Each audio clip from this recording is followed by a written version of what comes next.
कशा आहात मग सगळे? मजेतच असताना सगळे. आज एवढं काम होतं सकाळपासून, एवढी धावपळ होती ना पाठीमागं, तर काही जास्त व्हिडिओ बनवले नाही. जास्त नाही म्हणजे व्हिडिओच नाही बनवले, इंस्टाला पण नाही बनवले, फेसबुकला पण नाही. आत्ताशी मोबाईल हातात घेतला, तर वेळ भेटला, थोडंसं काम आवरलं घरातलं सगळं, आणि वेळ भेटल्याच्या नंतर म्हणलं चला आता 1 तासभर व्हिडिओ बनवते. आज काही मोठा मुलगा मला उशीर होईल जरा मला यायला, तर म्हटलं तासभर बनवते व्हिडिओ. रोशन पण घरात नाही. तर भावांनो, आज व्हिडिओ बनवायचा मुद्दा म्हणजे मला कोणीतरी विचारलं की ताई तुम्ही बोलता की तुम्हाला भाव आहे. हो आहे ना, जास्त व्हिडिओ नाही बनवत मी त्याच्याबद्दल, पण आहे भाव. पण दादा मी त्याच्याबद्दल जास्त नाही बोलत, थोडक्यातच बोलते. कसं असतं, परिस्थिती ना कधी कधी ना माणूस बदलत नाही, परिस्थिती माणसाला बदलायला होती. चांगल्या वाईट गोष्टी परिस्थिती बदलायला होती. आहे भाव आहे, पण तुम्ही मला सांगा, ज्या दारात आपल्या नवऱ्याला विचारल्या जात नाही त्या दारामध्ये जायची गरज नाही. मला असं वाटतं, माझा स्वभाव असा आहे, मी तुम्हाला नाही सांगत की तुम्ही पण जाऊ नका. सगळे आपले आहेत, आई बाप बहिणी भाऊ सगळे आपले येतात, आपल्या रक्तामासाचे आहेत. आणि एकदम मुलीचं लगीन झालं ते नवरा कोणाचा आहे? नवरा त्या मुलीचा आहे की नाही? याचं उत्तर द्या मला तुम्ही. नवरा मुलीचा आहे की नाही? जास्त इज्जत कोणाला दिली पाहिजे? नवऱ्याला. आणि मला असं वाटतं माझ्यापेक्षा जास्त मानपान माझ्या नवऱ्याला दिला पाहिजे. मला विचारू नका तुम्ही, ए पण म्हणू नका आणि बस पण म्हणू नका. मी समजून जाईन की माझा परिवार असाच आहे, माझे माहेरचे माणसं असेच आहेत आणि त्यांचा स्वभाव असाच आहे. शिवी जरी दिली तरी मी समजून जाईन. पण नवरा समजून घेईन का? नाही. हां, माझ्यासाठी घेईन, तो विषय नाही की आपल्या बायकोसाठी नवरा कोणची पण गोष्ट सहन करतो. मी जर म्हणलं ना नाही जाऊ देऊ, त्यांचा स्वभाव असाच आहे, माझ्यासाठी समजून घेईन. पण समोरच्याच्या मनाला लागली पाहिजे ना ती गोष्ट. खरं आहे का नाही? मी ध्यान देऊ नाही का मी काय बोलते ते? व्हिडिओ आवडला ना तर मला कमेंटमध्ये नक्की सांगा तुम्ही की ताई तुम्ही इथं हा शब्द चुकीचा बोललात म्हणून. आणि मला असं वाटतं, जिथं माझ्या नवऱ्याला मानपान नाही तिथं मला जाण्याची गरज नाही. माझा स्वभाव असा आहे. माझा नवरा, माझी मुलं, माझी किती नाजूक परिस्थिती असू दे, मी माझ्या घरी अमीरच आहे आणि मी माझ्या नवऱ्याच्या इथं खुश आहे.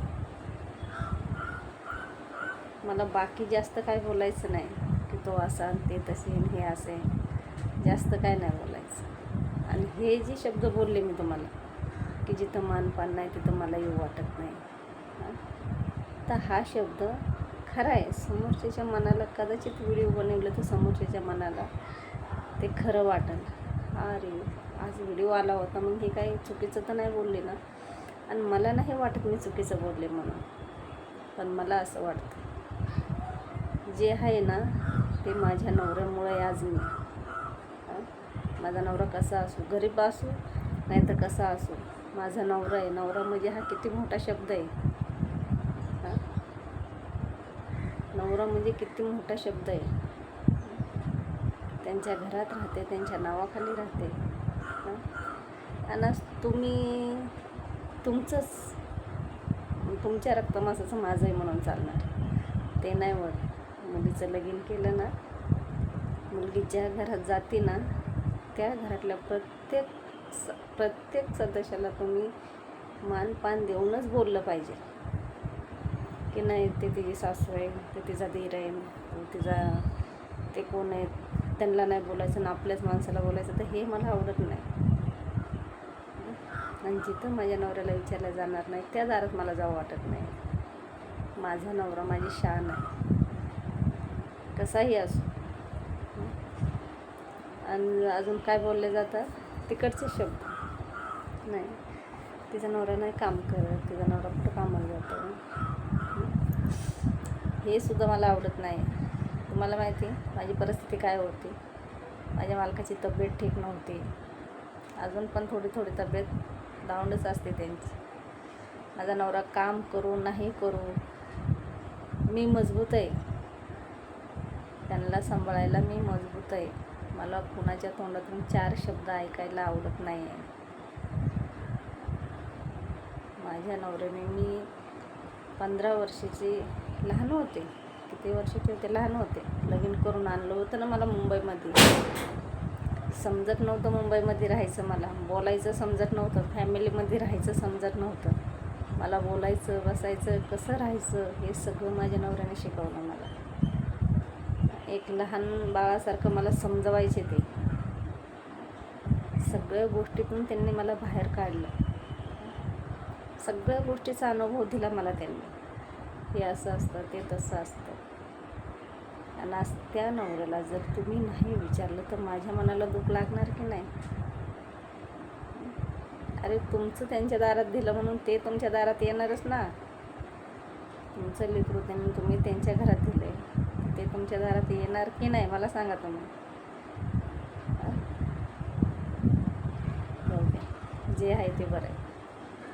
पण भावाबद्दल विचारलं होतं ना, पहिला यायचा माझा भाऊ, 2 वर्षाने यायचं. बरं वाटायचं आल्यावर कधीतरी. नंतर बंद केलं येणं. 4 वर्ष 6 वर्ष. आणि त्यात काय होतं, महिन्याने येणं, 4 महिन्याने येणं, ते प्रेम वेगळंच असतं. आणि 10 वर्षांनी येणं आणि 5 वर्षांनी येणं, तिथं प्रेम मनातलं उतरून जातं. असं होतं. मला असं वाटतं एक आपुलकीचं नातं थोडंसं लांब होतं. तुम्हाला काय वाटतं, काय चुकीची बोलते, काय वाटतं मला माहीत नाही. पण जे माझ्या मनाला वाटतं ना तेच मी बोलते. आज माझी मुलं लग्नाला आलेत, माझी मुलं आज उद्या सुना येते मला. आहेत तुमच्या दारात कधी आपुलकीने कधी कोणी माझ्या मुलांना की ये 2 दिवस राहा, ह्या शब्दाचा कधी तुम्ही वापर केला आहे? की मामाचं घर आहे, आजीचं, ते आजीचं आणि बाबाचं जाऊ देते, तो विषय नाही आहे. पण अशी कोणची मोठी चुकी होती? हे चुका होत्यात, प्रत्येकाकडून चुका होत्यात. आणि त्या चुका सावरायच्या असतात.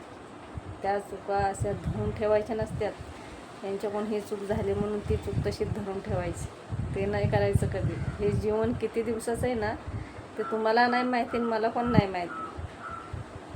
आजचा दिवस छान उगवला आहे, सगळे एकमेकाला भेटलो, पण उद्याचा दिवस कसा येणार आहे ना ते कोणालाच अंदाज नाही त्याचा. त्याच्यासाठी ना सगळ्याला आपलं म्हणून राहणं ना लई चांगली गोष्ट आहे. माझ्याकडून कोणत्या गोष्टी चुकू देत नाही मी. तुमच्या पण त्या गोष्टी चुकतात, त्या चुकीची जाणीव करून देते तुम्हाला. ते कोणीतरी काढला होता भावाचा विषय. तर ह्या गोष्टी अशा असतात, तुम्हाला समजून घ्या तुम्ही की मी काय म्हणले तुम्हाला आणि कशाबद्दल बोलले ह्यात आहे हे तुम्ही समजून घ्या. मला कधी कोणाला शिवी देऊन बोलायला आवडत नाही. कधी कोणाला वाईट बोलायला मला नको वाटतं. बोलायचं जाऊ दे, काय बोलायचं, त्यांचा स्वभाव तसा आहे, आपण कशाला काय बोलायचं असं वाटतं मला. पण अजून पण मी सांगते, माझा नवरा आहे ना लय सज्जन माणूस आहे. माझ्या नवऱ्यासारखा माणूस नाही. आणि अशा नवऱ्याची तुम्ही नफरत करणार तर हे मला कधीच आवडणार नाही. लाख गरीब परिस्थिती असू दे माझ्या नवऱ्याची, परिस्थिती आज ना उद्या बदलती. पण माणसं जे बोललेत ना तो शब्द माणसाच्या मनाला लागतो. कधी आपण दुसऱ्याला बोलताना कधी विचार करून बोलायचं. व्हिडिओ आवडला तर कमेंटमध्ये सांगा, ऐकलं तर.